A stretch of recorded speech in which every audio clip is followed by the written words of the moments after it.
Okay. So this is just going to be a real quick video. We're going to go over the pentatonic scale. We're going to cover all 5 positions of the pentatonic scale. And then we're going to talk about how you can use those 5 positions to either play major pentatonic or minor pentatonic. All the patterns are the same for both. It really just amounts to what note you're going to concentrate on as to whether it's major or minor. So we're going to start with probably the most widely used pentatonic pattern. A lot of times this is referred to as the minor pentatonic pattern, although you'll see by the time we're done with this video that you can use it for minor or major. So this is it. I refer to this as pattern number 1. There's 5 patterns. The only reason why I refer to this to pattern number 1 is because when you're learning the minor pentatonic scale, the root note is right here, the very first note you're going to play in this pattern. So this pattern goes on the 6th string, we start out with 5-8, and then on the 5th string 5-7, 5-7, 5-7, and then on the 2nd string 5-8, and on the 1st string 5-8. So that's what it sounds like.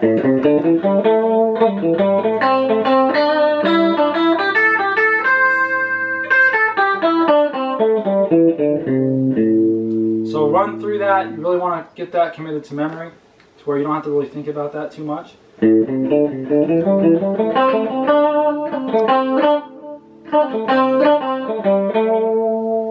And then also I want to show where the minor root notes for this pattern would be.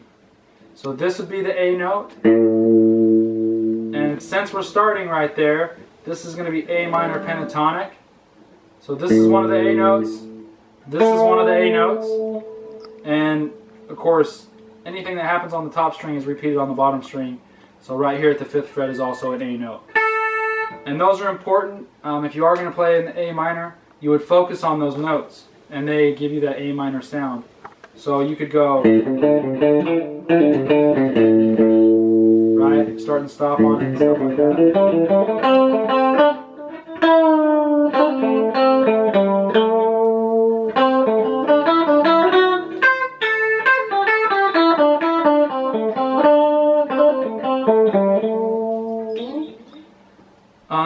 Also, if you were going to play that for a major pentatonic scale, then the C's would be your major pentatonic scale, and these are the C notes. So 8th fret on the low E, and then you got the 5th fret on the G string, and then you have the 8th fret on the high E. Those are all the C's. And it can change the sound if you focus on that instead of the A note. This gives it more of a major tonality.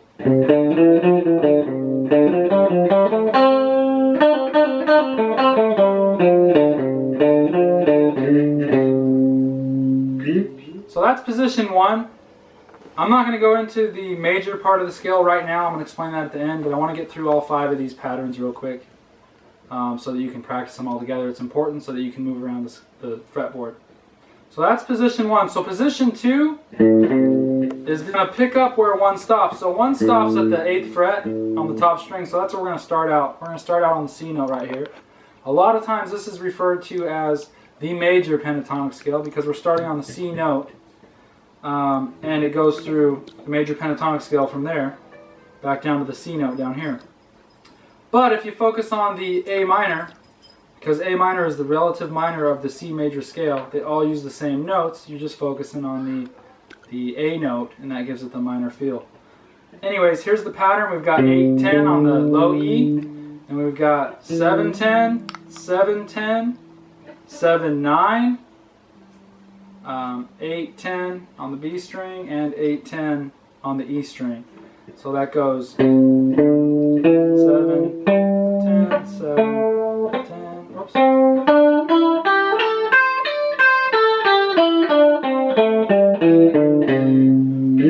So write that down or rewind it and watch it a couple times. Really commit this to memory. The whole point to learning all 5 of these is to be able to give you the fluidity to move back and forth across the neck. We're going to get to that. We're going to tie all these together.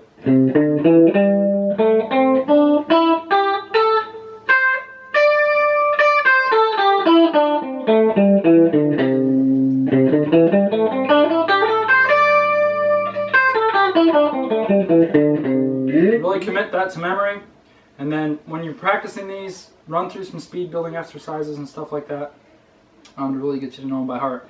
Okay, so the third one we're going to go to is going to actually start on the D note, right here at the 10th fret, and it goes 10, 12 on the low E, 10, 12 on the A, 10, 12 on the D string, and then it drops down here to the 9. It goes 9, 12, and then 10, 13, and then 10, 12. So you got this little movement right here. On the low 3 strings, you're going to move back and forth. So this is what it looks like.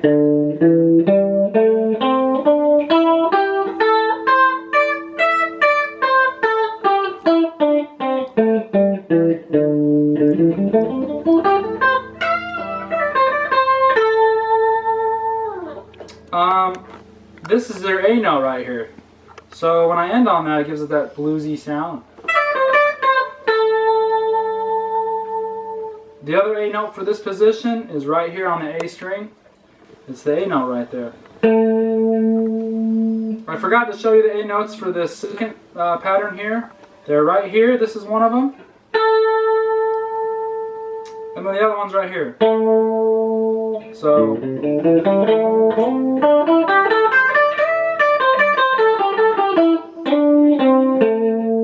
see how we can tie those 3 patterns together only using those notes, and it really gives you the freedom to move around. You don't have to stay in the box. Once you learn the pattern, it's important to move, slide back and forth, hammer back and forth, whatever you got to do to make sure you're moving back and forth. So now we can cover pattern number 4. It starts out on the 12th fret if you're playing in A minor. It goes 12, 15, 12, 15 on the E string, 12, 15, 12, 14, 12, 14, and then right here 13, 15, and then 12, 15. So real slow, here's what it looks like. 12, 15.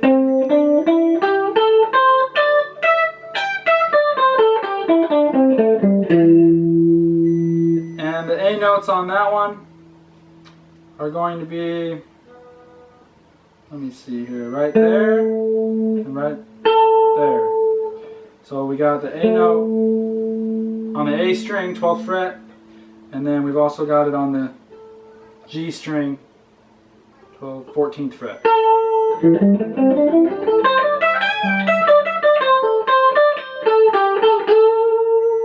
Right, we can use that pattern.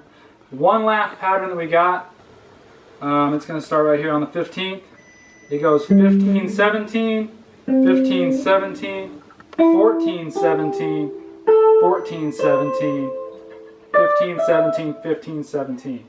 So that goes like this. And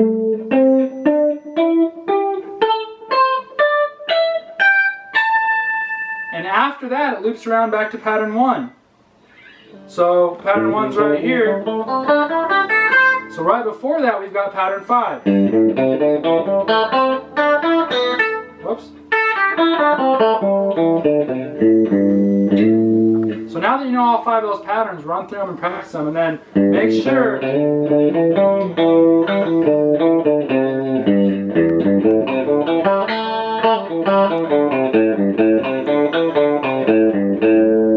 can even do it in the open position. That's really pattern number 4 right there, but the nut plays all the open notes. And you can move this around. Like for instance, we're rooted right here playing in the A minor because we're putting pattern 1 right here, and we're building everything off that. But if we want to play in a different key, we don't have to start right here at the A. What if we want to make it G minor? Well, then we take this pattern number 1 and move it down here to G. And that's our first pattern there. So those are your G notes now.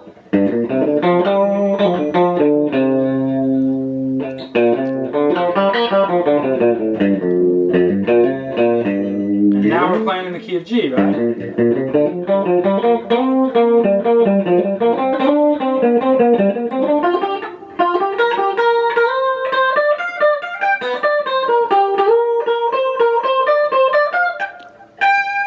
Sorry, I didn't warm up. I just wanted to hurry and get this video going for you. So that's G, but you can move it anywhere you want. So we've covered A, we've covered G, and it frees up how we can move around, tying all those patterns together back and forth. We're going to do one on D real quick. So here's the D note on the top string. So that's going to be our number 1 pattern. So of course before that we've got our 5.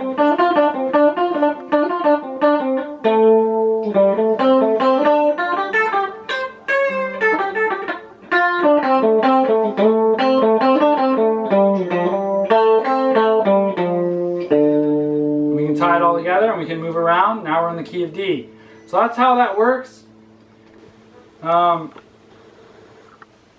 Also, if you focus on the relative major notes of those, then it becomes the major pentatonic scale. For instance, this would be considered the major pentatonic scale.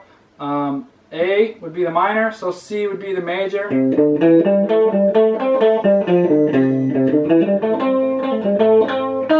Whoops.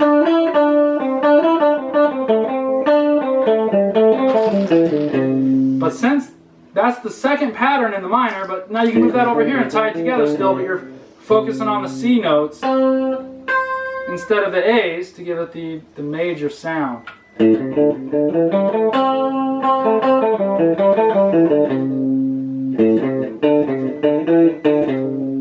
Okay, so that gives you the major sound. And that's the same for all the positions. You can track those, do a little homework. I don't want to give it all to you for free. You have to work for a little bit of it. You can find those C notes and you can practice switching back and forth between A minor and C major, realizing that they share the same notes, but you're just focusing on the different root note. Thanks. Take it easy.